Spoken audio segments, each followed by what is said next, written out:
ইশাকা মানসিংহের প্রতিষ্ঠিত আমলে প্রতিষ্ঠিত ঐতিহাসিক সুলতানপুর দরগাপাড়া শাহী মসজিদ প্রাঙ্গণে প্রতি বৎসরের ন্যায় এই বৎসরও ৪ দিনব্যাপী বিশাল তাফসিরুল কোরআন মাহফিল অনুষ্ঠিত হতে যাচ্ছে। এই মাহফিল গত আমরা এলাকাবাসীর সকলের সার্বিক সহযোগিতায় প্রতি বৎসরের মতো এই বৎসরুল এই মাহফিলকে উদযাপন করছি। এলাকার সর্বস্তরের বাইরা আমাদের এই মাহফিলের সহযোগিতা করেন এবং এই মাহফিলের উদ্দেশ্য হলো আমাদের এই এলাকার ধর্মপ্রাণ মুসলমান বাইরা যেন কোরআনের পথে ইসলামের পথে তাদের জীবনকে পরিচালনা করতে পারে। এই মাহফিল থেকে যেন আমরা উলামায়ে কেরামদের মুখ থেকে কোরআন এবং হাদিসের আলোচনা শুনে আমাদের জীবনকে সংশোধন করে আমরা যেন পরকালের পাথেয় হিসাবে সংগ্রহ করে আল্লাহর দেওয়া বিধান রাসূলের তরিকা অনুযায়ী জীবন পরিচালনা করে পরকালে যেন আমরা শান্তি লাভ করতে পারি, এই আকাঙ্ক্ষা রেখে আমরা প্রতি বৎসর এখানে মাহফিল করে থাকি।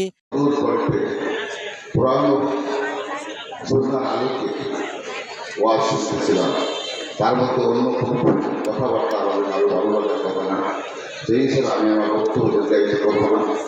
শুধু আমি মাইক নিয়ে দাঁড়িয়েছি, আজকে আমাদের মাঝে আসার কথা ছিল আমাদের প্রিয় নেতা শাহরিয়ার রহমান রিয়াজ ভাই।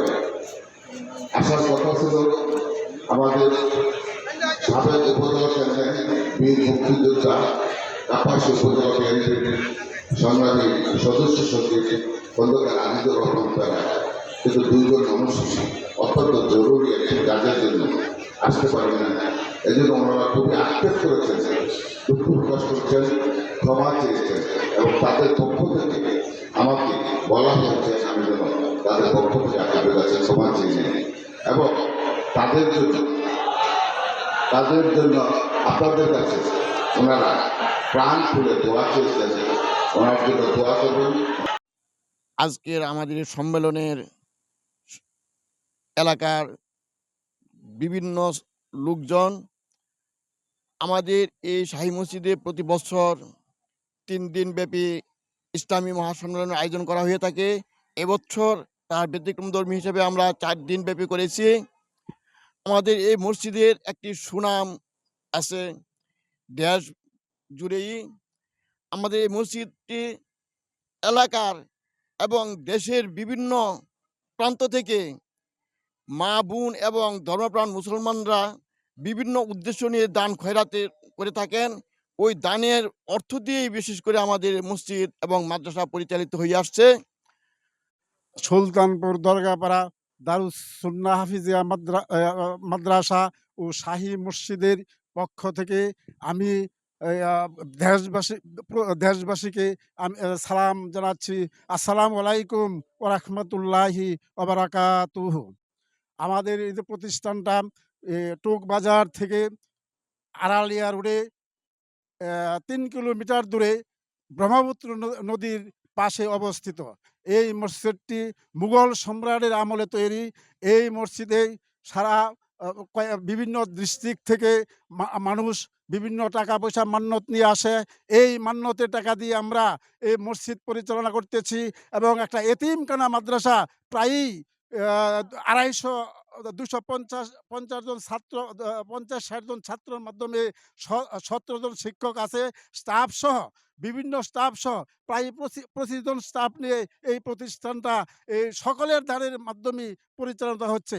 এই বছরও আমাদের এতিম ছাত্রদের মধ্যে ৬ জন তারা হাফেজ হয়েছে, তাদেরকে পাগড়ি প্রদান করা হয়েছে। দরগাপাড়া শাহী জামে মসজিদ প্রতি বছরই আমাদের ঐতিহ্যবাহী সম্মেলন হয়ে থাকে। উক্ত সম্মেলনে হাজার হাজার মানুষ এখানে সমাগম করে। এখান থেকে যুব সমাজ মানে দিনের পথে আসে ইনশাল্লাহ। ঐতিহাসিক সুলতানপুর দরগাপাড়া শাহী জামে মসজিদ প্রতি বছরের ন্যায় এই বছরও বার্ষিক ইসলামী মহাসম্মেলন অনুষ্ঠিত হচ্ছে। উক্ত সম্মেলনে ঐতিহাসিক শাহী মসজিদে নানাবিধ মানুষের আগমন হয়। বিভিন্ন জেলা থেকে এখানে অনেক মানুষের সমাগম হয়, নারী পুরুষ সর্বস্তরের মানুষ এখানে অংশগ্রহণ করে এবং তারা এখানে দান খয়রাত করে। সর্বস্তরের মানুষের একটি উৎসাহ উদ্দীপনা নিয়ে বাৎসরিক এই ওয়াজ মাহফিলটি অনুষ্ঠিত হয়।